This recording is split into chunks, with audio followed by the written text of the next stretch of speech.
إن الحمد لله نحمده ونستعينه ونستغفره ونعوذ بالله من شرور أنفسنا ومن سيئات أعمالنا من يهده الله فلا مضل له ومن يضلل فلا هادي له وأشهد أن لا إله إلا الله وحده لا شريك له وأشهد أن محمدا عبده ورسوله يا أيها الذين آمنوا اتقوا الله حق تقاته ولا تموتن إلا وأنتم مسلمون يا أيها الناس اتقوا ربكم الذي خلقكم من نفس واحدة وخلق منها زوجها وبث منهما رجالا كثيرا ونساء واتقوا الله الذي تساءلون به والأرحام إن الله كان عليكم رقيبا يا أيها الذين آمنوا اتقوا الله وقولوا قولا سديدا يصلح لكم أعمالكم ويغفر لكم ذنوبكم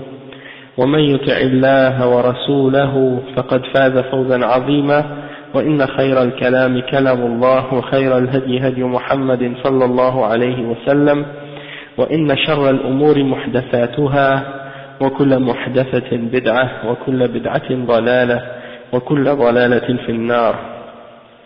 أما بعد.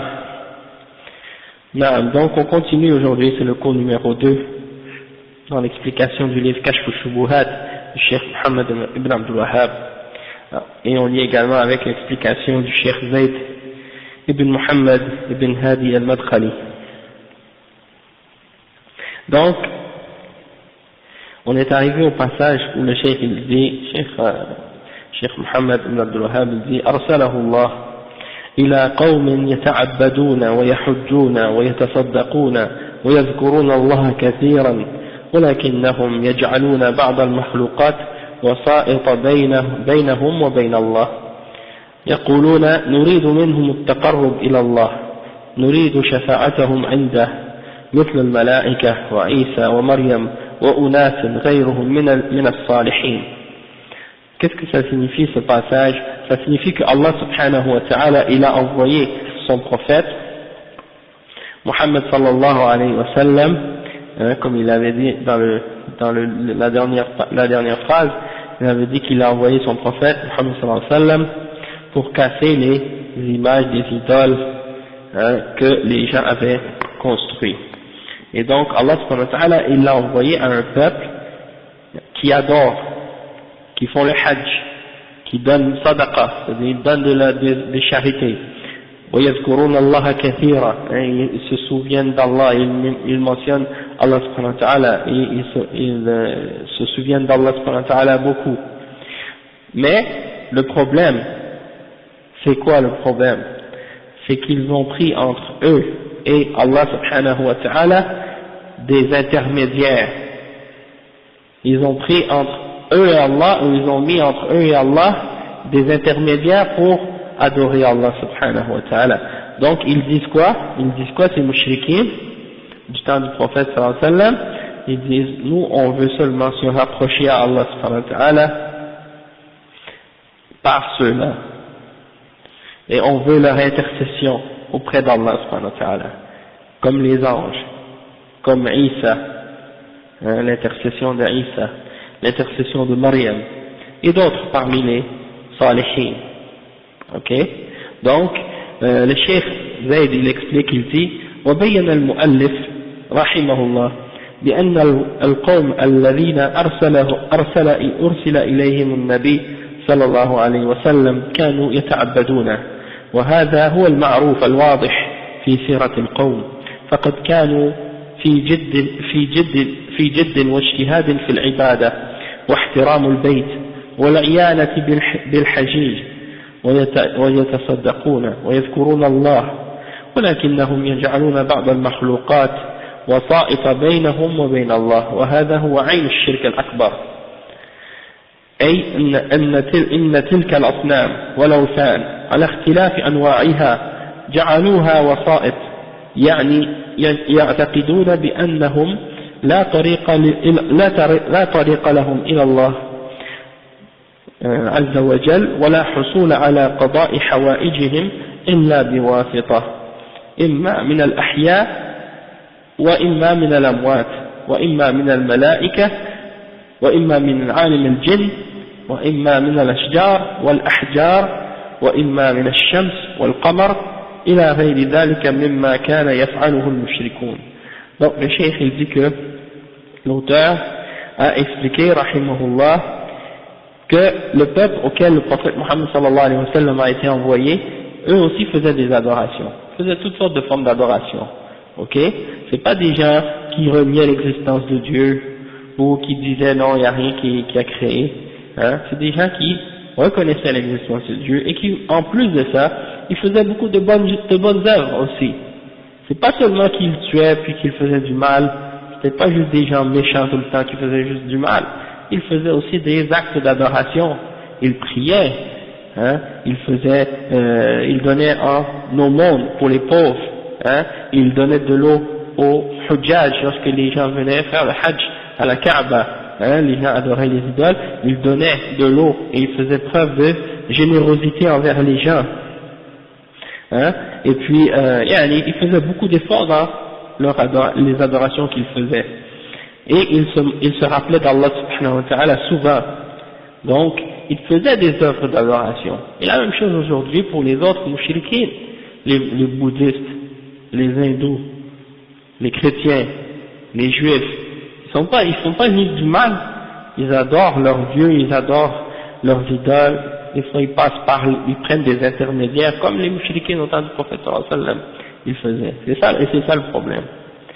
Ils donnent de l'aumône, les chrétiens ils donnent beaucoup d'argent pour aider les pauvres, ils envoient de l'argent dans les pays, dans n'importe où dans le monde, en Afrique, ailleurs, pour essayer même de convertir des gens à leur religion. Ils font des efforts comme ça. Ils sont polis avec les gens parfois.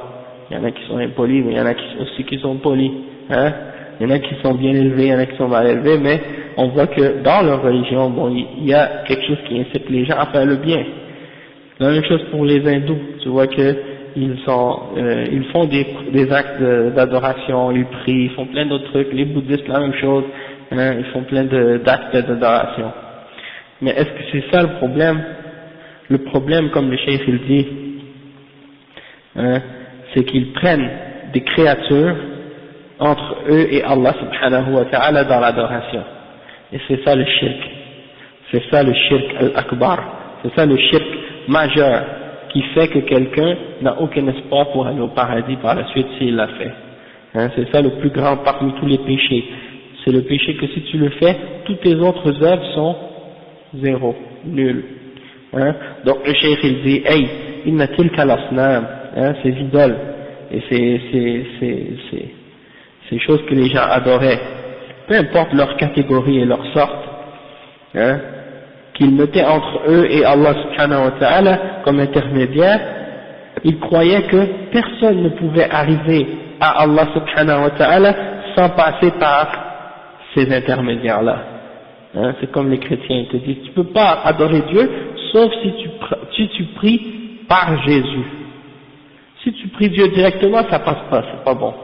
Faut que tu passes par un être humain, par Jésus.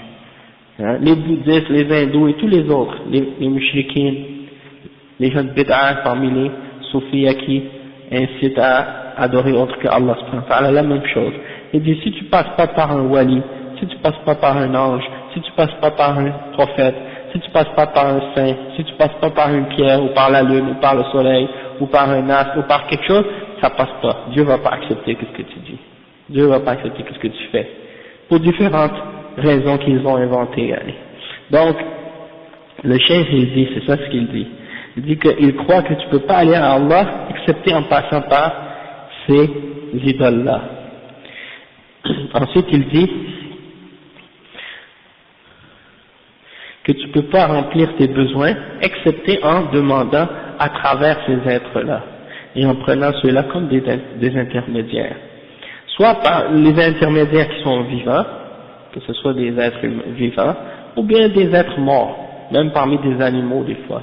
Ils peuvent prendre des animaux comme intermédiaires. Il y en a qui prennent des êtres humains, ouais, c'est ça, des êtres humains comme intermédiaires, comme des prophètes ou des anges, ou d'autres, des choses de ce genre. Des prophètes ou des saints, des choses comme ça. Et puis il y en a d'autres qui prennent des morts, les prophètes qui sont déjà enterrés, mais là il n'y a plus de prophètes en fait, mais des hommes pieux qui sont déjà morts depuis longtemps, par exemple, ou des choses de ce genre. Et donc ils prennent ces choses-là comme intermédiaires, ou bien des anges, ou bien des djinns, ou bien des arbres, ou bien des pierres, ou bien le soleil, ou bien la lune, et d'autres choses, comme les mushrikines au temps du prophète sallallahu alayhi wa sallam faisaient. Et comme les mushrikines avant le temps du prophète sallallahu alayhi wa sallam faisaient aussi. Après il dit وَلِذَا فقد كان النبي صلى الله عليه وسلم ينهاهم عن اتخاذ هذه الآلهة واتخاذ هذه الوسائط الباطلة ويأمرهم بالتوجه إلى الله وحده لا شريك له وأخبرهم بأن اتخاذ الوسائط هو عين الشرك الأكبر أم اتخذوا من دون الله شفعاء وذمهم في قوله عز وجل عندما قالوا ما نعبدهم إلا ليقربونا إلى الله زلفى قال الله جل وعلا في آخر الآية إن الله لا يهدي من هو كاذب كفار فحكم عليهم بأنهم كذابون وكفار كفرا أكبر. Donc le cheikh il dit que à cause de qu'est-ce qu'on a expliqué, le prophète sallallahu alayhi wa sallam est venu pour les interdire de prendre des idoles et des intermédiaires entre eux et Allah, parce que tous ces intermédiaires qu'ils prennent sont fausses. Donc il les a ordonnés, il a interdit aux mushrikines de prendre des intermédiaires, et il leur a commandé et ordonné de se diriger directement à Allah subhanahu wa ta'ala sans partenaire, sans associé. Et il leur a expliqué que de prendre un intermédiaire entre eux et Allah subhanahu wa ta'ala, c'est ça le shirk majeur, le shirk al-akbar. Allah subhanahu wa ta'ala il dit dans Surat al-Zumar, le verset 43, est-ce qu'ils ont pris en dehors d'Allah subhanahu wa ta'ala des intermédiaires, et il les a critiqués lorsqu'il a dit Zumar, verset 34, et il les a critiqués aussi 43 pardon. Subhanallah. Non, ça va. Non, 43. Après, وَذَمَّهُمْ فِي قَوْلِهِ عَزَّ وَجَلَّ عندما قالوا, lorsqu'ils ont dit, nous les adorons, ceux qu'on a pris, les idoles qu'on a pris comme intermédiaires entre nous et Allah, on les a seulement pris, on les a seulement adorés dans le but qu'ils nous rapprochent plus d'Allah subhanahu wa ta'ala. C'est-à-dire, on sait que c'est pas eux qui ont créé les cieux et la terre, on sait que ces statues-là qui sont devant nous, c'est pas elles qui ont créé les cieux et la terre, ou qui nous ont créé nous, qui ont créé le monde, c'est sûr, parce qu'on sait on les a créés nous-mêmes, c'est nous-mêmes qu'on les a fabriqués, donc on sait que c'est pas elles qui ont créé le monde, sauf qu'on les prend comme des intermédiaires, et tu vas parler avec certains d'entre eux, et ils vont même t'admettre, ils vont te dire non ça c'est pas correct, et ça c'est faux. Ceux parmi nous qui font ça, c'est seulement ceux qui sont ignorants et qui comprennent pas la réalité du message. Mais les vrais, ceux qui comprennent vraiment, tu entends des fois des bouddhistes, des hindous, des gens qui disent comme ça. Ceux qui comprennent, ils font pas ça. Ceux qui connaissent la vérité, ils font pas ça. Toutefois, qu'ils le savent ou qu'ils ne le savent pas, qu'ils soient ignorants, qu'ils soient pas ignorants, la réalité de ce qu'ils font, c'est ça le shirk. Qu'ils le font, qu'ils le sachent ou qu'ils ne le sachent pas, ce qu'ils font, c'est ça le shirk, de prendre des intermédiaires entre eux et Allah subhanahu wa ta'ala, et c'est ça qui s'appelle shirk, de se prosterner devant une statue, une idole. Même si tu dis, je sais que c'est pas elle qui a créé le monde, mais pourquoi alors tu te prosternes devant elle? Pourquoi tu l'invoques, si tu es au courant, et si tu le sais, et si tu l'admets? Donc si tu le fais, c'est comme si c'est une contradiction en réalité. Et c'est ça le problème du mushrikin, même au temps du prophète Mohammed sallallahu alayhi wa sallam. Il disait, Allah il dit, si tu leur demandes qui a créé les cieux et la terre, ils vont dire oui c'est Allah, on le sait ça. Sauf que, on les prend comme des intermédiaires et des choses comme ça. Donc voilà un des exemples, et Allah subhanahu wa ta'ala, il les a déclarés comme étant des kuffars dans la fin de ce verset-là, le verset 3 dans Surat al-Zumar, qui dit, Inna Allah la yahdi man huwa kadhibun kaffar. Allah subhanahu wa ta'ala, il ne guide pas celui qui est menteur et qui est négateur, qui nie et qui rejette la vérité. Donc il est kafir. Donc le cheikh il dit que Allah subhanahu wa ta'ala a jugé à propos de ces gens-là qu'ils sont des menteurs et qu'ils sont des mécréants d'un kufr majeur. Après il dit ولما أذن الله بعد ذلك لنبيه صلى الله عليه وسلم في قتالهم قاتلهم على تضييع هذا الأصل وعلى الوقوع في هذا المنكر وهو اتخاذ الوسائط، وبقيت هذه الوسائط في الأمة في كثير من الناس من عباد القبور الذين يذهبون إلى قبر الولي في زعمهم ويخشعون عنده ويطوفون حوله ويستغيثون به وينادونه لجلب المصالح ودفع المضار، وهم يقرؤون القرآن ويصلون الصلوات ويذكرون الله كثيرا، غير أن الله لا يقيم لتلك الأعمال وزنا لكفرهم بالله وشركهم به. Donc le chef il dit que lorsque Allah subhanahu wa ta'ala par la suite a donné la permission au prophète sallallahu alayhi wa sallam de les combattre, il les a combattus. Pourquoi? Il les a combattus parce qu'ils ont perdu cette base qui est le tawhid, et le fait de vouer un culte uniquement à Allah subhanahu wa ta'ala et de ne pas offrir à autre qu'Allah aucune forme d'adoration. Lorsqu'ils ont perdu cette base-là, et ben c'est là que Allah subhanahu wa ta'ala leur a permis au prophète sallallahu alayhi wa sallam de les combattre à cause du fait qu'ils ont perdu ce fondement-là de la religion. Et donc ils sont tombés dans le problème ou le péché, ou le crime de prendre des intermédiaires entre eux et Allah subhanahu wa ta'ala. Et ces intermédiaires-là sont demeurés parmi les gens, même aujourd'hui, parmi les musulmans, des gens qui se disent musulmans et qui adorent les tombeaux, qui adorent les tombes et les morts. Ils vont à la tombe d'un wali, d'un saint, comme ils prétendent, et ils s'humilient devant cette tombe et ils font le tawaf, c'est-à-dire ils circulent autour, comme on circule à Mecca quand on fait tawaf à Mecca, eux ils font ça autour d'une tombe. Et ils cherchent le secours en ces personnes-là qui sont enterrées, et ils les invoquent, ils les implorent de faire venir un bien ou de repousser un mal. Et pourtant ces gens-là qui font ça, ils lisent le Coran comme tous les musulmans, et ils prient les 5 prières par jour comme tous les musulmans, et malgré tout ça, ils font ces actes-là qui sont des actes de shirk. Et le cheikh il dit que Allah subhanahu wa ta'ala, toutefois pour Allah, ces actions-là n'ont aucune valeur et aucun poids. Pourquoi? Parce qu'ils ont commis un acte de kufr et de shirk, c'est-à-dire d'offrir un acte d'adoration à autre que Allah subhanahu wa ta'ala. Donc le cheikh il dit إذن مهما عبدوا الله عز وجل وخشعوا وقرأوا وهم يتخذون وسائط بينهم وبين الله فإنه لا فرق بينهم وبين الكفار الذين حاربهم النبي صلى الله عليه وسلم وقاتلهم ليتجهوا بجميع عباداتهم إلى الله وحده دون سواه. Donc, comme on a vu tout à l'heure, que les mouchriquines au temps du prophète sallallahu alayhi wa sallam, quand il est venu au début, c'était des gens qui adoraient et qui priaient et qui faisaient le hajj chaque année, et qui se rappelaient d'Allah subhanahu wa ta'ala, qui faisaient des sadaqat et qui donnaient aux pauvres et des choses comme ça.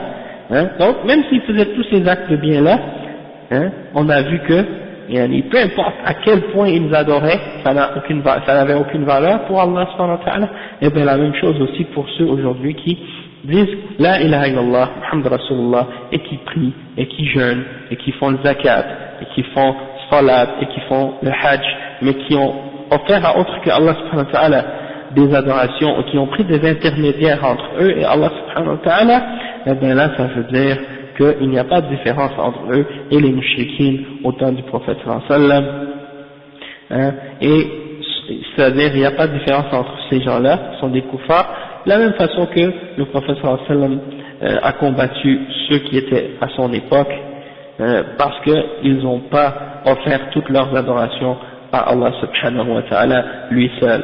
D'accord? Donc, pour montrer, le cheikh il veut montrer que en réalité, il n'y a pas de différence dans la réalité de l'action, qu'est-ce qu'ils sont en train de faire. Ceux-là faisaient le shirk, et ceux d'aujourd'hui sont aussi en train de faire la même chose. فقد كانت دعوة النبي صلى الله عليه وسلم إلى توحيد الله وإلى ملة إبراهيم التي هي ملة التوحيد، وكما أسلفت لا توحيد إلا بالخلوص من الشرك بجميع صوره قليله وكثيره كبيره وصغيره. فبين المؤلف رحمه الله الشبهة التي كان يدلي بها المشركون من أنهم كانوا يتعبدون ويحجون ويتصدقون ويذكرون الله كثيرا ولكنهم به مشركون، لأنهم يجعلون بعض المخلوقات وسائط بينهم وبين الله، يقولون نريد منهم التقرب إلى الله ونريد شفاعتهم عنده مثل الملائكة وعيسى بن مريم وأناس غيرهم من الصالحين. تعددت الأصنام والأوثان والوسائط، نعم تعددت عبر التاريخ أو عبر تاريخ الأمم من نوح إلى أن ختمت الرسالات بمحمد صلى الله عليه وسلم، كلها في ميزان الشرع واتخاذها وسائل يستشفع بها عند الله، وهو عين الشرك الأكبر الذي قاتل النبي صلى الله عليه وسلم فاعله. Oui, donc le cheikh il expliquait que le tawhid, c'est ça le message des prophètes, c'est ça le message du prophète Muhammad sallallahu alayhi wa sallam, et c'est la voie d'Abraham, c'est la voie d'Abraham et c'est la voie du tawhid, c'est la religion du tawhid, de l'unicité d'Allah subhanahu wa ta'ala, comme on a expliqué. Et il ne peut pas y avoir de tawhid ou d'unicité d'Allah subhanahu wa ta'ala excepté si on s'est débarrassé de toute forme de shirk, et que ce soit quelque chose de petit ou de grand, de grande quantité ou de petite quantité, c'est pas ça l'important, que tu laisses toute forme de shirk, que ce soit petit ou grand. Et l'auteur, il a dit, donc il a réfuté une shubha que les mushrikines utilisaient, c'est qu'ils disaient qu'ils adoraient Allah subhanahu wa ta'ala, ils faisaient le hajj, ils faisaient le sadaqa, ils mentionnaient Allah subhanahu wa ta'ala, ils se souvenaient d'Allah subhanahu wa ta'ala. Toutefois, ils faisaient le shirk en mettant entre eux et Allah subhanahu wa ta'ala des intermédiaires, comme on a expliqué. Et ils disaient, on veut seulement se rapprocher à Allah subhanahu wa ta'ala par ces intermédiaires-là, et on veut leur intercession auprès d'Allah. Donc, comme les anges, ils prenaient les anges, ou ils prenaient Isa ibn Maryam, comme les chrétiens, et d'autres parmi les gens pieux. Et donc, les idoles se sont multipliées après l'époque de Nuh. Les idoles et les intermédiaires se sont multipliés à travers l'histoire des différentes nations, depuis l'époque de Nuh jusqu'à la fin du message du prophète Muhammad sallallahu alayhi wa sallam. Mais dans la balance de la charia, tout ça c'est considéré comme étant shirk akbar, et de les prendre comme des intermédiaires pour chercher l'intercession auprès d'elle, auprès d'Allah subhanahu wa ta'ala, tout ça c'est shirk akbar, et c'est pour cette chose-là que le prophète sallallahu alayhi wa sallam a combattu ceux qui le faisaient à son époque. Ensuite le cheikh on continue le texte des paroles du cheikh dans Kashf al-Shubuhat. Il dit فبعث الله محمدا صلى الله عليه وسلم يجدد لهم دين أبيهم إبراهيم عليه السلام، ويخبرهم أن هذا التقرب والاعتقاد محض حق الله لا يصلح منه شيء لغير الله، لا لملك مقرب ولا لنبي مرسل فضلا عن غيرهما. وعليكم السلام ورحمة الله وبركاته. Donc le cheikh il dit oui, نعم هذا الشيخ زيد il explique, il dit نعم هذا هو الحق، وهو البيان الذي دحض به شبهة التي أدلوا بها وقالوا ما نعبدهم إلا ليقربونا إلى الله زلفى. فبين المؤلف بأن الله عز وجل علام الغيوب والمطلع على كل شيء، الرقيب والشهيد على كل شيء، لا يحتاج إلى وسائط بينه وبين خلقه يدعون وترجى منهم رفع الحاجات لجلب المصالح ودفع المضار، إذ إن هذه الوسائط باطلة واتخاذها عين الشرك الأكبر. أما الوسائط التي لا بد منها ولا غنى للخلق عنها فهم الرسل والأنبياء عليهم الصلاة والسلام، واسطة بين الله وبين جميع خلقه، يوحي الله إليهم من أمره لهم بما يشاء. في مقدمة ما يوحي إليهم التوحيد الصحيح والخلوص من الشرك، فهذه الواسطة لا بد منها، ولا يفهم الحق ويعلم إلا بوجودها كما قال ولا يعلم إلا بوجودها كما قال تعالى: رسلا مبشرين ومنذرين لئلا يكون للناس على الله حجة بعد الرسل وكان الله عزيزا حكيما. Le cheikh il explique, il dit donc voilà la vérité, et ça c'est la clarification qui détruit complètement les shubha que les mouchriquines ont apporté, comme par exemple la shubha de dire on veut seulement utiliser ces intermédiaires là pour se rapprocher plus à Allah subhanahu wa ta'ala. Cette shubha est complètement détruite par les explications qu'on a données, parce que l'auteur il a expliqué dans qu'est-ce qu'il a dit, que Allah subhanahu wa ta'ala c'est lui qui connaît l'invisible, et c'est lui qui a la connaissance de toutes choses et qui est proche et qui est témoin de toutes choses, et donc il n'a pas besoin d'intermédiaire. Allah subhanahu wa ta'ala n'a pas besoin d'intermédiaire et entre lui et entre sa créature, que les gens vont implorer et que les gens vont mettre leur espoir en eux, en dehors d'Allah subhanahu wa ta'ala, pour enlever les problèmes et ramener les bienfaits, et répondre aux besoins des gens. Et donc ça, étant donné qu'Allah subhanahu wa ta'ala il est présent dans le sens qu'il est témoin, il voit tout, il entend tout, il sait tout, et bien dans ce sens-là, il n'a pas besoin d'aucun intermédiaire entre sa création et lui.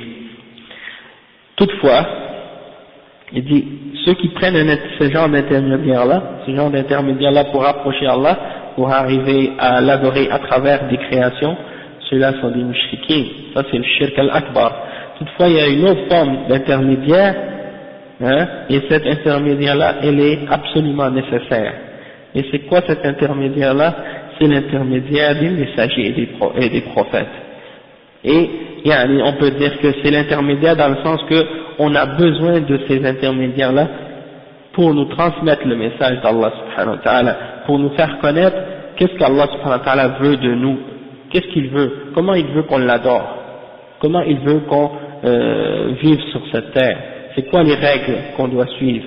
Si on n'a pas ces intermédiaires-là entre nous et Allah subhanahu wa ta'ala, eh ben on va pas connaître comment l'adorer comme il faut. Donc on peut dire qu'il y a deux formes d'intermédiaires, comme le cheikh va l'expliquer. Il y a les intermédiaires dans deux sens.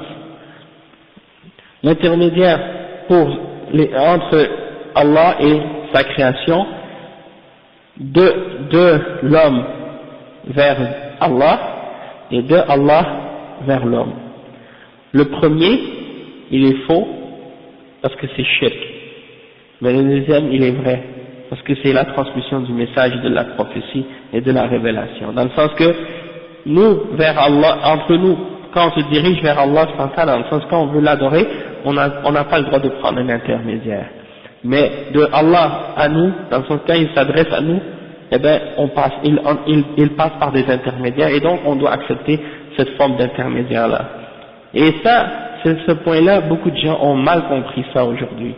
Vous entendez parfois des laïcs, des gens qui ne croient pas réellement ou bien qui ne connaissent pas réellement les principes fondamentaux de l'islam, et ils disent par exemple, dans notre religion il n'y a pas d'intermédiaire entre l'homme et Dieu, donc il n'y a personne qui peut nous dire qu'est-ce qu'on doit faire et qu'est-ce qu'on ne doit pas faire.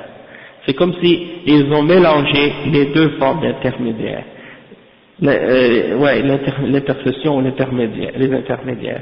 Ils ont dit par exemple, on n'a pas d'intermédiaire entre nous et Allah, dans le sens quand on adore Allah, on n'a pas besoin d'intermédiaire. Ça c'est vrai contrairement aux autres religions, les mouchriquines, les chrétiens, les juifs, les idolâtres, les hindous, les krishnas, les bouddhistes, les autres, quand ils adorent, ils prennent des intermédiaires entre eux et Allah.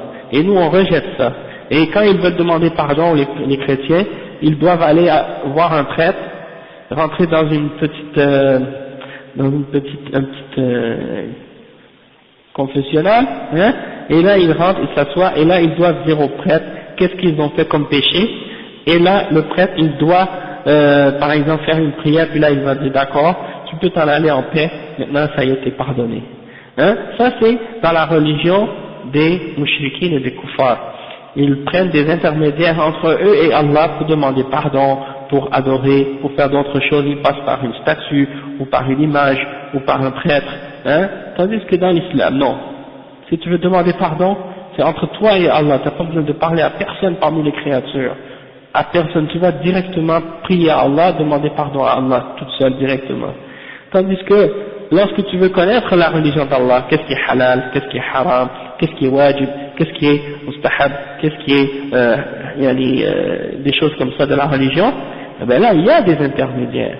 Les intermédiaires du sens que Allah subhanahu wa ta'ala, il a parlé à Jibril, il lui a récité le Coran, et ensuite Jibril l'a transmis à Muhammad sallallahu alayhi wa sallam, ça c'est un autre intermédiaire, et ensuite le prophète Muhammad sallallahu alayhi wa sallam, il l'a récité aux Sahaba, ça c'est un intermédiaire aussi, et les Sahaba, ils l'ont transmis aux Tabi'in, et Tabi'in, aux Tabi'in, et ainsi de suite jusqu'à nous. Donc ça, tout ça c'est des lignes d'intermédiaires, et donc c'est pour ça qu'il y a des degrés de ilm entre les êtres humains, il y a des ulama, hein, il y a des fuqaha, il y a des muhaddithin, il y a des mufassirin, il y a des gens qui ont du ilm, hein, il y a des a'imma, il y a des degrés de science. Étant donné qu'il y a des degrés de science, c'est ces ulama-là qui ont comme responsabilité pour nous transmettre la religion d'Allah subhanahu wa ta'ala.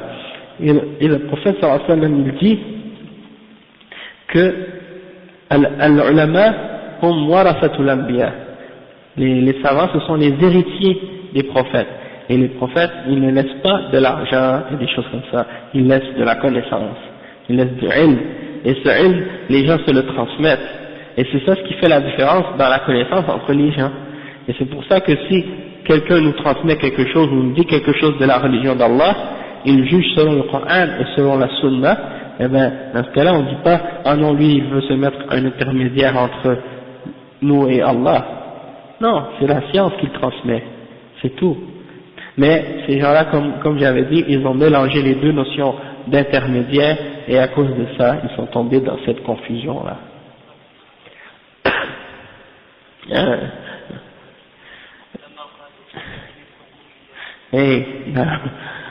Ouais, peut-être, ça c'est aussi peut-être une mauvaise conception de la part des Khawarij qui ont cru que depuis qu'il y a quelqu'un parmi les êtres humains qui va juger dans quelque chose, comme s'ils ont contredit le verset Il hukmu illa lillah. Sauf que Ibn Abbas il les a répondu à ce sujet-là. Ibn Abbas il leur a dit, est-ce que Allah subhanahu wa ta'ala dit pas dans le Coran فَبْعَثُوا حَكَمًا مِنْ أَهْلِهِ وَحَكَمًا مِنْ أَهْلِهَا, et il a dit au sujet de Saïd, quand on est hurum, يَحْكُمُ بِهِ ذَوَيْ عَدْلٍ مِنْكُمْ, donc il y a des hukama, il y a des hukam entre les hommes qui jugent, mais ils jugent selon le jugement d'Allah. Alaykoum salam wa rahmatullah. Donc ça c'est pas, c'est une shubha que ces gens-là ont amené, mais c'est comme l'imam Ali radiyallahu anhu, qu'est-ce qu'il a dit quand il a entendu ces gens-là qui disent ça? Il a dit kalimatu haqq uridu biha al-batil. C'est une parole vraie, mais ils ont voulu le faux avec ça, donc c'est ça. Donc alhamdulillah on a compris maintenant la distinction entre les deux formes de wasa'it. Et le wasiyata des mushrikines, elle est rejetée, elle est fausse. Et donc le chef il dit on a besoin, toute la création, elle a besoin de la révélation d'Allah subhanahu wa ta'ala pour connaître ses ordres, pour savoir ce que Allah subhanahu wa ta'ala il veut de nous. Et avant toute chose dans la révélation, c'est quoi? C'est le tawhid qu'on a besoin de connaître. hein, de connaître le vrai tawhid, l'unicité d'Allah, et de se débarrasser, comment se débarrasser de toute forme de shirk. Et donc, ça c'est une forme d'intermédiaire qui est nécessaire, et on ne peut pas s'en passer, et on ne peut pas comprendre ou connaître la vérité, excepté si on a ces messagers-là qui nous amènent la révélation d'Allah subhanahu wa ta'ala. C'est pour ça qu'Allah dit dans le verset 165, dans Surat An-Nisa, « Rusulan mubashirina wa munzirin » des messagers qui sont avertisseurs, qui sont annonciateurs de bonnes nouvelles et avertisseurs d'un châtiment, pour pas que les gens aient encore un argument, hein, contre Allah subhanahu wa ta'ala après que les messagers soient venus. Et Allah subhanahu wa ta'ala, il est tout puissant et sage. Hein. Après, le cheikh dit donc, وَفَرَّقَ بين الواسطتين الواسطة الشركية التي يحرم اتخاذها من ضروب الشرك الأكبر والواسطة الشرعية التي لا غنى لأمة من الأمم عنها، فلا يمكن أن يفهم التوحيد أو يفهم التوحيد بالدليل الشرعي، فلا يمكن أن يفهم التوحيد بالدليل الشرعي وبطلان ما يضاده إلا بواسطة الرسل المبعوثين بشرع الله المطهر. Donc il dit ça, la distinction entre les deux wasita, comme on l'a expliqué tout à l'heure, qu'il y a celle qui est pour le shirk, quand ils adorent Allah par des intermédiaires, et il y a celle qui est correcte et qui est obligatoire, c'est celle des messagers qui nous amènent le message d'Allah subhanahu wa ta'ala. Ensuite, le cheikh il continue et il dit, on lit le texte de Kashf al-Shubuhat, il dit وإلا فهؤلاء المشركون مقرون يشهدون أن الله الخالق الرازق وحده لا شريك له، وأنه لا يرزق إلا هو ولا يحيي إلا هو ولا يميت إلا هو ولا يدبر الأمر إلا هو، وأن جميع السماوات السبع ومن فيهن والأراضين السبع ومن فيها كلهم عبيده وتحت تصرفه وقهره. Donc le cheikh il dit, cette explication ici c'est quoi?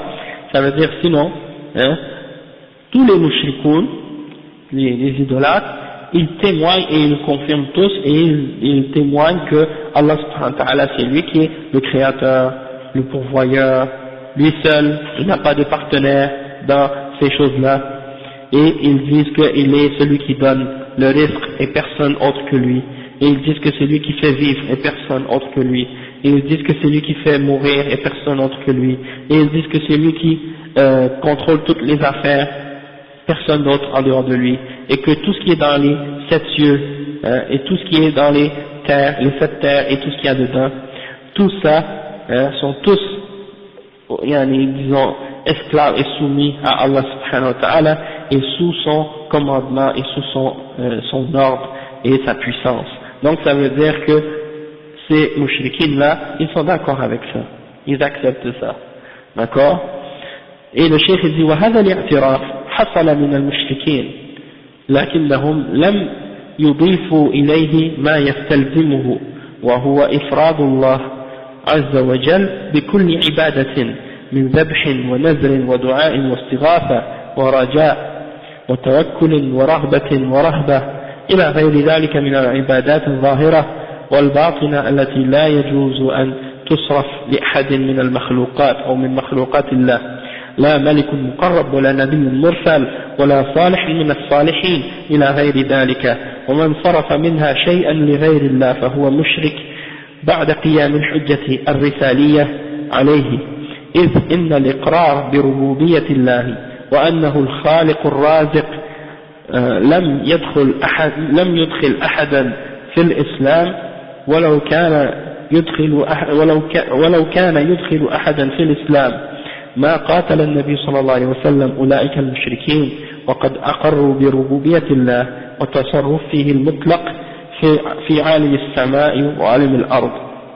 Donc le cheikh il dit que le fait qu'ils aient reconnu, ils ont admis tout ce qu'on a mentionné, le fait que les mouchriquins ont admis ces choses-là,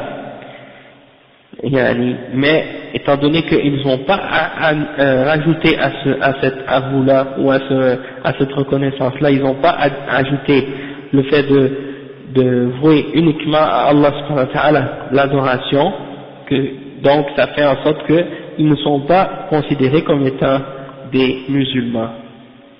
Pourquoi? Le cheikh dit comme par exemple les adorations comme de sacrifier, ou de faire un vœu, ou de faire un dua, ou de chercher le secours, ou de mettre son espoir, ou de mettre sa confiance, ou d'aimer, ou de craindre, toutes ces formes d'adoration là qui sont apparentes ou intérieures, et il dit qu'on n'a pas le droit d'offrir ou de donner à autre qu'Allah subhanahu wa ta'ala parmi ses créatures une forme quelconque parmi ces formes là d'adoration, ni à un ange rapproché, ni à un prophète, ni à un homme pieux parmi les hommes pieux, ou autre parmi les choses que les gens adorent, et celui qui offre à autre que Allah subhanahu wa ta'ala une parmi ces choses-là qu'on a mentionnées, ou autre parmi les autres formes d'adoration, il est mushrik après qu'on ait établi sur lui la preuve du message et de la révélation. Et pourquoi? Parce que même s'ils ont, le cheikh dit, le fait qu'on reconnaisse que Allah subhanahu wa ta'ala c'est lui Ar-Rabb, il a Ar-Rububi, dans le sens que c'est lui qui donne la vie, c'est lui qui donne la mort, c'est lui qui crée, c'est lui qui contrôle tout dans l'univers. Le fait que tu reconnaisses ça, il dit, ça ne fait rentrer personne dans l'islam. Et si ça devait faire rentrer quelqu'un dans l'islam, eh bien le prophète sallallahu alayhi wa sallam n'aurait pas combattu les mouchriquins à son époque. Parce que les mouchriquins à son époque, ils avaient déjà accepté ça, et ils disaient que, oui, Allah c'est lui qui contrôle tout dans l'univers, et c'est lui qui contrôle tout dans les cieux et sur la terre. Donc, ça c'est la réponse que le cheikh donne, et il donne d'autres preuves de ça maintenant, en expliquant plus en détail. Et là on lit le texte de Kashf al-Shubuhat qui dit فإذا أردت الدليل على أن هؤلاء المشركين الذين قتلهم رسول الله صلى الله عليه وسلم يشهدون بهذا فاقرأ قوله تعالى قل من يرزقكم من السماء والأرض أمن يملك السمع والأبصار ومن يخرج الحي من الميت ومن يخرج الميت من الحي ومن يدبر الأمر فسيقولون الله فقل أفلا تتقون وقوله قل لمن الأرض ومن فيها إن كنتم تعلمون فيقولون لله قل أفلا تذكرون قل من رب السماوات السبع ورب العرش العظيم فيقولون لله قل أفلا تتقون قل من بيده ملكوت كل شيء وهو يجير ولا يجار عليه إن كنتم تعلمون فيقولون لله قل فأنى تسحرون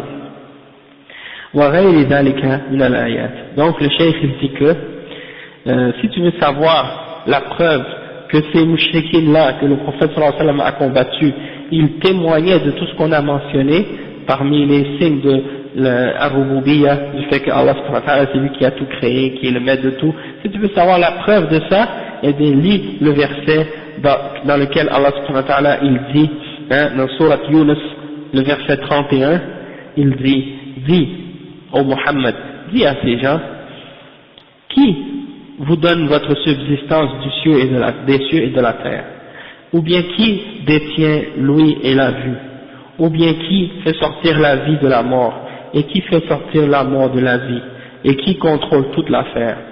Ils vont dire Allah. Alors dis, ne le craignez-vous donc pas, si vous avez su tout ça, alors pourquoi vous adorez autre que lui? Pourquoi vous prenez des intermédiaires et des images, et des idoles et des statues pour adorer, au lieu d'adorer Allah seul et direct? Donc après il mentionne une autre preuve de ça encore pour réfuter les mouchriquins, et il dit Allah subhanahu wa ta'ala, il dit dans un autre verset, c'est le verset dans Surat al-Mu'minun, le verset 84 jusqu'à 89, ça dit, à qui appartient la terre et tout ce qui est dedans, si vous savez? Ils vont dire à Allah. Alors dit, ne vous souvenez-vous donc pas? Et à qui appartiennent les 7 cieux? Et qui est le Seigneur des 7 cieux? Et qui est le Seigneur du grand trône? Ils vont dire à Allah. Alors dit, ne le craignez-vous donc pas? Et dit, à qui possède dans sa main le royaume de toutes choses, possède toutes choses, et وهو يجير ولا يجار عليه. يعني ça je sais pas comment traduire. ويجير ولا يجار عليه. Yani, c'est-à-dire, je pense que ça veut dire, et celui que on demande protection, lui il n'a pas besoin de la protection de personne. Et si vous savez vraiment, et ils vont dire c'est à Allah, hein, alors comment vous laissez ensorceler par la suite, une fois que vous avez compris tout ça, hein. Donc là le cheikh maintenant, Cheikh Zayd, il explique les détails de ça. Il dit وجاءت الآيات القرآنية تقيم عليهم الحجج وتبطل شبهاتهم من غير شك أن الخالق الرازق المحيي المميت هو الذي يستحق أن يعبد وحده دون سواه، ولا يحتاج إلى وساطة من أي صنف من مخلوقات الله. ولذا جاءت الآيات الصريحة في ذلك كقوله عز وجل قل من يرزقكم من السماء والأرض أمن يملك السمع والأبصار ومن يخرج الحي من الميت ومن يخرج الميت من الحي ومن يدبر الأمر فسيقولون الله فقل أفلا تتقون. حقا إن القوم لا يستطيعون أن يقولوا إن آلهتهم هي التي تصنع ما ذكر في الآية، بل صرحوا بأن فاعل ذلك هو الله الرازق المالك المحيي المميت المتصرف في جميع مخلوقاته.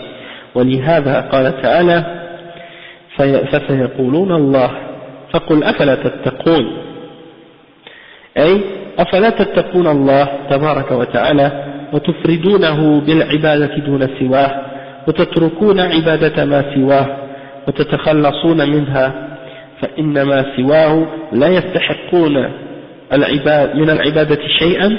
ونظائر هذه الآيات كثيرة جدا في القرآن الكريم.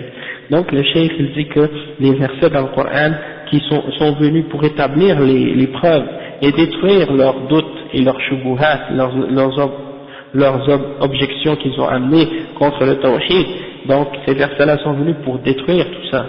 Et il n'y a pas de doute que Allah subhanahu wa ta'ala, c'est lui le créateur, le pourvoyeur, celui qui fait vivre et mourir, et que donc c'est lui le seul qui mérite d'être adoré, et tout ce qui est adoré en dehors de lui est batil, et que c'est lui seul qui mérite d'être adoré, et qui n'a pas besoin d'intermédiaire, d'aucune catégorie ou d'aucune sorte parmi ses créatures.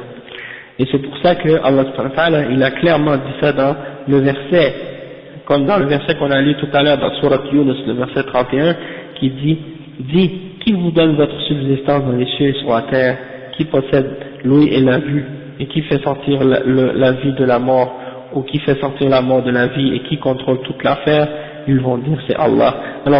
Alors pourquoi vous ne le craignez pas, hein? Ne le craignez-vous donc pas? Il dit certes, en vérité, il dit ces gens-là, les mouchriquines, ne sont pas capables de dire, comme on a dit tout à l'heure, ne sont pas capables de dire oui, c'est nos idoles qui contrôlent ça et qui ont ce pouvoir-là et qui font ces choses-là et qui ont créé les cieux et la terre. Ils ne sont pas capables de dire ça et personne d'entre eux ne va jamais oser dire ça, puisque comme j'ai dit tout à l'heure, c'est eux-mêmes qui ont fabriqué ces statues. Donc, ils ont même admis ça avec leur propre bouche, que seul Allah, c'est lui qui contrôle ces choses-là, qui donne le risque, qui possède la vie et la mort et qui contrôle tout dans la création. Et c'est pour ça que Allah subhanahu wa ta'ala leur a dit, et ils vont dire, ils ont répondu à ces questions-là en disant, oui, c'est Allah qui a tout créé ça, et on est d'accord. Alors, Allah il dit au prophète sallallahu alayhi wa sallam de leur répondre, afala tattaqoun, ne craignez-vous donc pas, hein? C'est-à-dire, est-ce que vous craignez pas Allah subhanahu wa ta'ala? Et pourquoi alors, si vous avez compris tout ça et que vous savez tout ça, pourquoi vous ne prenez pas lui seul comme pour vos adorations et que vous abandonnez pas toutes les idoles et toutes les choses auxquelles vous offrez des actes d'adoration en dehors d'Allah subhanahu wa ta'ala, hein? Parce que tout ce qui est en dehors d'Allah subhanahu wa ta'ala ne mérite rien de l'adoration. hein, et il y a beaucoup d'autres versets de ce genre-là dans le Coran al-Karim. Ensuite, le cheikh, on lit le texte de كشف الشبهات, le cheikh il continue et il dit فإذا تحققت أنهم مقرون بهذا أي بأن الله خالق ورازق يحيي ويميت وبيده ملكوت كل شيء إذا تحققت أن المشركين مقرون بهذا وأنه لم يدخلهم في التوحيد الذي دعاهم إليه رسول الله صلى الله عليه وسلم عرفت أن التوحيد الذي جحدوه هو توحيد العبادة الذي يسميه المشركون في زماننا الاعتقاد. Donc on va expliquer cette partie. Le cheikh il dit donc هو توحيد العبادة, il dit أي إفراد الله بالعبادة. C'est-à-dire si tu as réalisé et tu as compris maintenant que ces gens-là ils avaient affirmé et compris ça, ils avaient admis ça, que c'est Allah qui contrôle tout puis qui crée tout, hein, et qui donne la vie et la mort et qui possède toutes choses, lorsque tu as réalisé ça, alors tu deviens, tu as compris par la suite que les mouchriquins, ils affirmaient ça, hein, et que ça ne les a pas fait rentrer dans le tawhid, hein, que le tawhid auquel appelait le prophète sallallahu alayhi wa sallam, le messager d'Allah, et tu as compris que le tawhid que les mouchriquins ont rejeté et ont renié, c'est le tawhid dans l'adoration, tawhid al-ibada, hein, c'est-à-dire de rendre notre adoration uniquement pour Allah, et c'est le tawhid que les mouchriquins d'aujourd'hui appellent al-i'tiqad, ou bien parfois même ils l'appellent al-tawassul, hein, tawassul bi awliya'illah, prendre un moyen pour atteindre Allah par ses serviteurs ou ses saints, des hommes pieux. Donc ça on va en reparler, le cheikh va l'expliquer. Et donc il dit que ça fait une des shubuhat. Aujourd'hui ils utilisent encore cette shubuhat. Cette shubuhat, parfois ils disent pas on prend des intermédiaires, ils disent on fait le tawassul. Et donc c'est une autre façon pour essayer de justifier le shirk en l'appelant par un autre nom, hein. Après le cheikh il dit الذي يسميه ok كما كانوا يدعون الله سبحانه وتعالى ليلا ونهارا ثم منهم من يدعو الملائكة لأجل صلاحهم وقربهم من الله ليشفعوا له أو يدعو رجلا صالحا مثل اللات أو نبيا مثل عيسى, hein? Donc le cheikh il dit donc les mouchriquins ils adoraient Allah jour et nuit, ils invoquaient Allah jour et nuit, hein? Ils priaient Allah. Les gens pensent que les mouchriquins au temps du prophète sallallahu alayhi wa sallam ils priaient uniquement les idoles, c'est pas vrai. Ils adoraient, des fois ils adoraient les idoles et des fois ils adoraient Allah. Allah subhanahu wa ta'ala il dit dans le Coran وإذا ركبوا في الفلك دعوا الله مخلصين له الدين فلما نجاهم إلى البر إذا هم مشركون. C'est-à-dire lorsqu'ils montaient dans le bateau, là ils invoquaient Allah مخلصين له الدين, en lui vouant un culte unique. Ils adoraient juste Allah sur le bateau parce qu'ils avaient peur, peut-être qu'ils vont mourir. Mais quand Allah subhanahu wa ta'ala les ramenait sains et saufs au bord de la terre, lorsqu'ils arrivaient sur la terre ferme, là ils retournaient à l'adoration des idoles. Donc ça veut dire, et là, ils sont sains et saufs, donc là c'est fini, hein.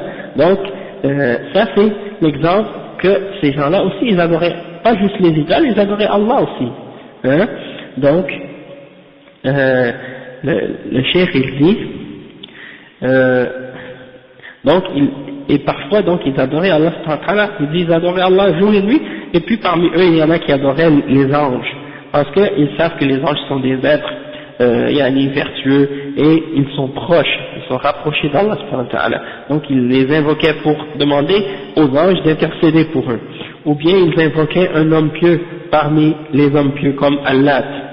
Allat c'était un homme qui était connu pour ses bonnes qualités avant de mourir, et lorsqu'il est mort, ces gens-là ont pris une statue à son nom et ils l'ont pris comme un intermédiaire par la suite entre eux et Allah. Et la même chose avec le prophète d'Allah, Isa alayhi salam, hein? Ils ont pris Isa comme un intermédiaire entre eux et Allah. Et le cheikh il explique, le cheikh Zayd il dit يدعون الله ويتخذونهم وسائط لأنهم يتوسمون فيهم الصلاح والطهر والنقي والقرب من الله عز وجل، وذلك ليشفع لهم في جلب المصلحة ودفع الضر وتحصيل الرزق ودفع الفقر وجلب الصحة ودفع المرض وغير ذلك من مقاصدهم التي لا يمكن أن يقيدها أو يقضيها إلا الله عز وجل، إذ هو المختص بقضائها بدون واسطة. ومعلوم من الدين بالضرورة أن رسول الله صلى الله عليه وسلم قاتلهم على هذا الشرك ودعاهم إلى الإخلاص العبادة لله وحده، كما قال سبحانه: وأن المساجد لله فلا تدع مع الله أحدا. وقال أيضا له دعوة الحق: والذين يدعون من دونه لا يستجيبون لهم بشيء لأنهم إما أموات وإما أشجار أو أحجار أي جمادات، وإما شمس وإما قمر أو غيرها من المعبودات التي أشركوها مع رب الأرض والسماوات. Donc le cheikh il dit que ces gens-là ils adoraient Allah subhanahu wa ta'ala et ils prenaient ces idoles-là et ces êtres-là comme des intermédiaires parce qu'ils avaient vu dans ces intermédiaires-là du bien et de la bonté, de la vertu, ok, et de la pureté, et disons qu'ils étaient proches d'Allah subhanahu wa ta'ala. Donc à cause de ces qualités-là, ils les ont pris comme des intermédiaires, ok, et donc le but de les prendre comme un intermédiaire, c'est parce qu'ils croient que, étant donné qu'ils ont des bonnes qualités, ils sont près d'Allah et ils sont capables donc d'intercéder en leur faveur pour eux, et donc de faire venir un bien ou d'éloigner un mal et de ramener une subsistance ou de faire partir une pauvreté quelconque ou d'amener la santé et d'éloigner une maladie. Donc ça c'était parmi leurs intentions et leurs buts pour lequel ils prenaient ces intermédiaires en dehors d'Allah subhanahu wa ta'ala. Et le cheikh il dit mais ces biens-là et ces besoins-là qu'ils avaient, nul ne pouvait les régler pour eux et leur donner ce qu'ils voulaient, excepté Allah subhanahu wa ta'ala, lui seul, parce que c'est lui seul qui peut les exaucer et donner aux gens ce qu'ils ont besoin sans aucun intermédiaire. Et le cheikh il dit que on connaît tous par nécessité de la religion que le messager d'Allah sallallahu alayhi wa sallam a combattu ces gens-là pour le shirk qu'ils ont commis, du fait qu'ils ont associé ou mis des intermédiaires entre eux et Allah, et il les a appelés au tawhid et à l'unicité et à la pureté de l'adoration, de leur adoration pour Allah subhanahu wa ta'ala lui seul. Comme Allah subhanahu wa ta'ala il dit dans Suratul Jinn, le verset 18, وَأَنَّ الْمَسَاجِدَ لِلَّهِ, et les mosquées sont pour Allah subhanahu wa ta'ala, alors n'invoquez avec Allah personne. Les mosquées. وَأَنَّ الْمَسَاجِدَ 18, Al-Jinn. Et ensuite, le cheikh il mentionne un autre verset dans Surat Ar-Ra'd, hein, le verset 14, qui dit que c'est à lui qu'appartient l'invocation. C'est lui qu'on doit adorer et invoquer en vérité. Et ceux que les gens invoquent en dehors de lui, la yastajibuna bi shay, ils ne répondent à rien. C'est-à-dire, toutes les choses que les êtres humains invoquent en dehors d'Allah subhanahu wa ta'ala, peu importe qu'est-ce qu'ils invoquent, ça ne peut même pas les répondre, ça ne peut même pas les exaucer. Ensuite, le cheikh il dit لأنهم إما أموات, parce que ce sont soit des morts, ou bien soit ce sont des arbres, comme les statues qui sont faites avec du bois, c'est des arbres à l'origine. Si c'est pas l'arbre qu'ils adorent directement, c'est une chose qu'ils ont fabriquée avec l'arbre, ou bien des pierres. Si c'est pas la pierre directement qu'ils adorent, c'est une statue fabriquée avec cette pierre, ou bien qu'est-ce qu'on veut dire par là, c'est des choses inertes, des choses qui ne sont pas vivantes, ou bien par exemple le soleil ou la lune, ou bien d'autres parmi ces choses-là que les gens ont pris comme des êtres divins ou des divinités, et auxquels ils ont offert des adorations, hein, et qu'ils ont associé ces choses-là avec Allah subhanahu wa ta'ala, le Seigneur de la terre et le Seigneur des cieux. Donc le cheikh dit إذن فالمدعو من دون الله تبارك وتعالى لا يستجيب لمن دعاه ولا يملك له شيئا من جلب المصالح أو دفع المضار وفاعل ذلك مشرك شركا أكبر وخالد مخلد في النار.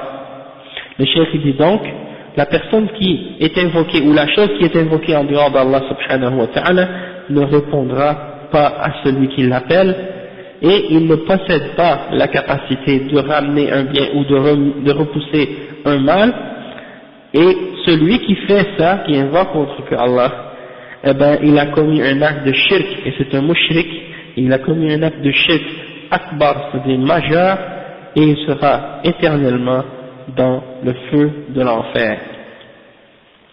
Hein, parce qu'Allah subhanahu wa ta'ala dit, hein, ومن يشرك بالله فقد حرم الله عليه الجنة ومأواه النار.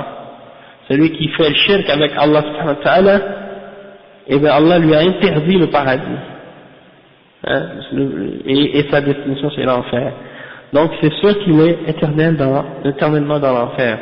Après le cheikh dit وعرفت, ça c'est le texte de Kashf al-Shubuhat, il dit وعرفت أن رسول الله صلى الله عليه وسلم قاتل على هذا الشرك ودعاهم إلى الإخلاص أو إلى إخلاص العبادة لله وحده كما قال تعالى فلا تدعوا مع الله أحدا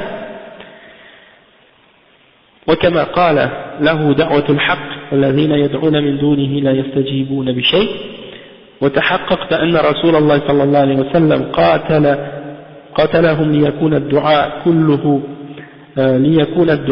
كله لله والنذر كله لله والذبح كله لله والاستغاثة كلها بالله وجميع أنواع العبادة كلها لله. Donc le cheikh il dit, ça c'est l'explication, je vais traduire le texte, après je vais lire l'explication, ça dit, lorsque tu as su que, en fait c'est comme il répète en même temps qu'est-ce que le cheikh Zayd a dit déjà, donc je vais pas tout répéter, mais c'est pour dire que c'est juste en réalité qu'est-ce qu'il a dit, c'est qu'est-ce qu'on vient juste d'expliquer, hein, que le prophète sallallahu alayhi wa sallam a combattu les gens à cause du shirk pour les appeler au tawhid, et il a mentionné les mêmes versets que le cheikh avait mentionné tout à l'heure. Donc il dit lorsque tu as compris ça, tu as su que le prophète sallallahu alayhi wa sallam les a combattus dans le but que toute l'adoration et l'invocation et toutes les formes d'adoration soient uniquement pour Allah subhanahu wa ta'ala. Donc le cheikh Zayd il commente ce passage là et il dit وقد جاءت نصوص من الكتاب والسنة أن رسول الله صلى الله عليه وسلم قاتلهم ليكون الدعاء كله لله ودعاء العبادة ودعاء المسألة والنذر كله لله لأنه عبادة لا يجوز صرفها إلى غير الله والذبح كله لله لأن الله أمر به في قوله قل إن صلاتي ونسكي ومحياي ومماتي لله رب العالمين لا شريك له وبذلك أمرت وأنا أول المسلمين والاستغاثة كلها بالله وجميع أنواع العبادة كلها لله. Donc le cheikh il a encore une fois expliqué la même chose mais avec quelques petits détails. Il dit que donc tous les textes du Coran et de la Sunna prouvent et sont venus pour montrer que le prophète sallallahu alayhi wa sallam a combattu pour que toutes les invocations soient vouées et offertes uniquement à Allah subhanahu wa ta'ala, que ce soit le dua d'adoration ou le dua de la demande. Et également de faire des vœux, ça c'est uniquement de faire des vœux pour Allah subhanahu wa ta'ala, et que c'est une adoration et que c'est pas permis de l'offrir à autre que Allah, hein? Et de sacrifier, de faire un sacrifice, c'est uniquement pour Allah subhanahu wa ta'ala. Et Allah subhanahu wa ta'ala, il dit dans le Coran, dit, ma prière et mon sacrifice et ma vie et ma mort sont pour Allah, le Seigneur des mondes. Il n'a pas d'associé. Et c'est ça qu'on m'a commandé de faire, c'est ça qu'on m'a ordonné, et je suis le premier des musulmans. C'est le verset 162 et 163 dans Surat Al-An'am. Ensuite, il dit également le fait de chercher secours, c'est uniquement pour Allah subhanahu wa ta'ala, et toutes les formes d'adoration sont uniquement pour Allah subhanahu wa ta'ala. Toutes ces formes d'adoration-là, le cheikh il a juste donné quelques exemples, mais on les a détaillés en détail dans le dars de Al-Usul al-Salasa, un par un, avec plein d'explications, puis en expliquant les différentes catégories, les différentes les formes de ces choses-là. Donc celui qui veut comprendre plus de détails là-dessus, sur les différentes formes d'adoration, et quand est-ce que c'est shirk, akbar ou asrar, etc., il faut retourner aux clarifications qu'on a faites dans Al-Usul al-Salasa. Le cheikh il dit également, par la suite, ça c'est le texte de Al-Usul al-Salasa, il dit,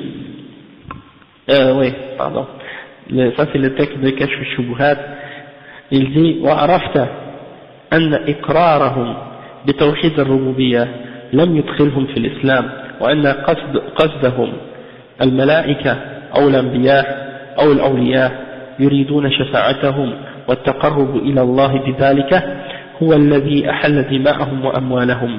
وعرفت حينئذ التوحيد الذي دعت إليه الرسل وأبى عن الإقرار به المشركون، وهذا التوحيد هو معنى قولك لا إله إلا الله، فإن الإله عندهم هو الذي يقصد لأجل هذه الأمور، سواء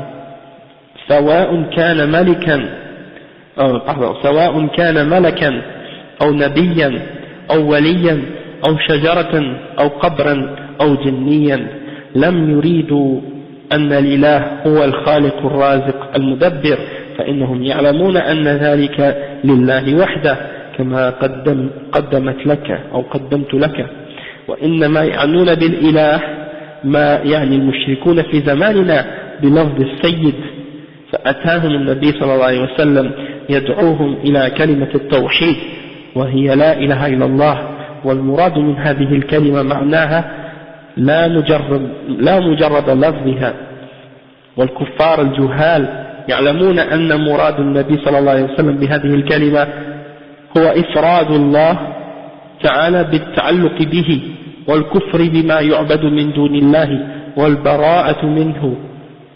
وفإنه لما قال لهم قولوا لا إله إلا الله قالوا أجعل الآلهة إلها واحدا إن هذا لشيء عجاب.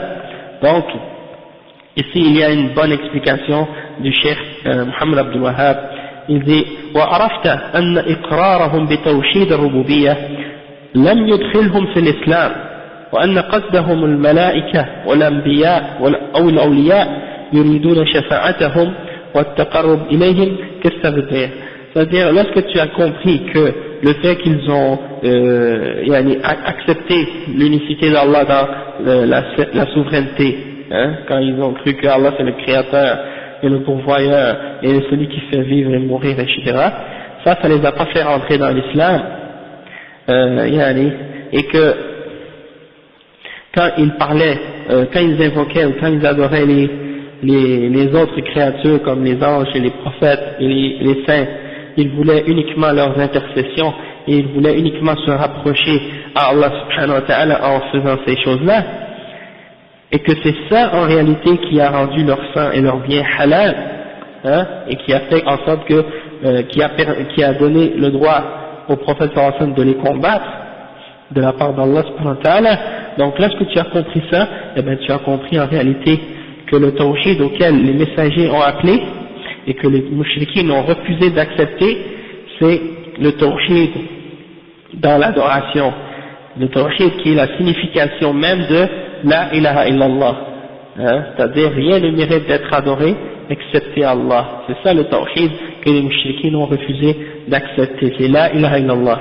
Donc il dit parce que al-ilah pour les mushrikines ça veut dire tout ce qu'ils prennent comme, ou toute chose qu'ils prennent comme, en dehors, comme intermédiaire entre eux et Allah subhanahu wa ta'ala, c'est ça ce que signifie al-ilah. Peu importe que ce soit un ange, ou un prophète, ou un saint, ou un arbre, ou une tombe, ou un djinn, lorsqu'ils disent ilah, c'est ça ce qu'ils veulent dire. Ils veulent dire ces choses-là qu'ils prennent comme intermédiaire entre eux et Allah subhanahu wa ta'ala, et non pas le créateur et le maître de toutes choses. Ils savent que, pour eux, quand ils disent ilah, ils ne parlent pas de, comme le cheikh dit, du créateur, du pourvoyeur, de celui qui contrôle tout. Car ils savent que c'est uniquement Allah subhanahu wa ta'ala qui fait ces choses-là. Mais eux, quand ils parlent de al-ilah, l'ilah, quand ils parlent de ilah, ils parlent de ces choses-là que les gens prennent comme des intermédiaires, soit comme j'ai mentionné les exemples d'un homme ou d'un saint, un prophète ou un ange ou une tombe ou des choses de ce genre, ou un djinn, etc. Donc, al-ilah, c'est tout ce que les gens prennent comme objet d'adoration, même si ça ne mérite pas d'être adoré. Même si par exemple quelqu'un décide que c'est ça qu'il veut adorer, c'est une boîte à lunettes, si quelqu'un dit c'est ça que je veux adorer et qu'il décide de mettre sa confiance en cette chose et qu'il croit que s'il a ça sur lui, il va jamais avoir un malheur qui va l'atteindre et que ça va le protéger de tout mal et que ça va le guérir de toute maladie, ou bien que avec ça il va être capable de combattre tous ses ennemis et que il va être capable de je sais pas moi, n'importe quelle autre idée qu'il pourrait avoir, eh ben s'il met sa confiance en ça, eh ben ça devient son ilah, ce sera ça son ilah, ce sera ça son Dieu.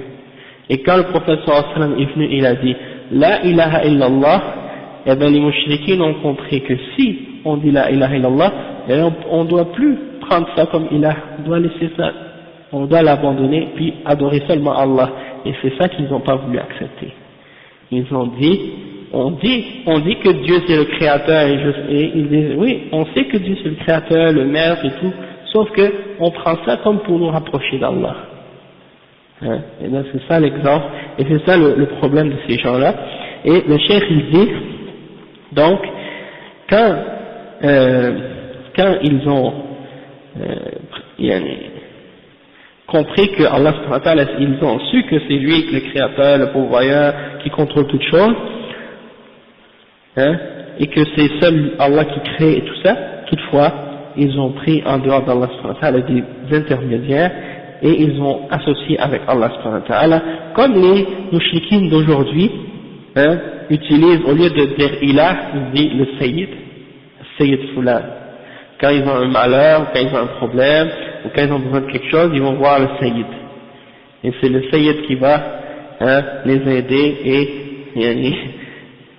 les protéger et leur donner la guérison ou leur donner le risque ou des choses de ce genre. Donc, le prophète sallallahu alayhi wa sallam est venu et il les a appelés à dire la ilaha illallah. Il a appelé les mouchriquines qui étaient sur un reste de la religion d'Ibrahim alayhi salam. Il est venu et il leur a dit dites la ilaha illallah. Rien ne mérite d'être adoré excepté Allah. Il n'y a pas de ilah excepté Allah subhanahu wa ta'ala. Pourquoi? Parce que c'est lui seul le maître et c'est lui seul qui mérite cette adoration-là, parce que c'est lui seul qui contrôle tout dans l'univers. Donc, c'est pas juste de dire le mot. Le prophète sallallahu alayhi wa sallam est pas venu juste pour leur dire répéter une phrase, répéter une parole. Il est venu pour leur faire répéter une parole qu'ils ont compris. Si c'était juste de répéter le mot sans comprendre, ça sert à rien de le dire. La ilaha illallah, ça sauve juste une personne s'il a compris qu'est-ce que ça signifie et s'il a appliqué qu'est-ce que ça implique.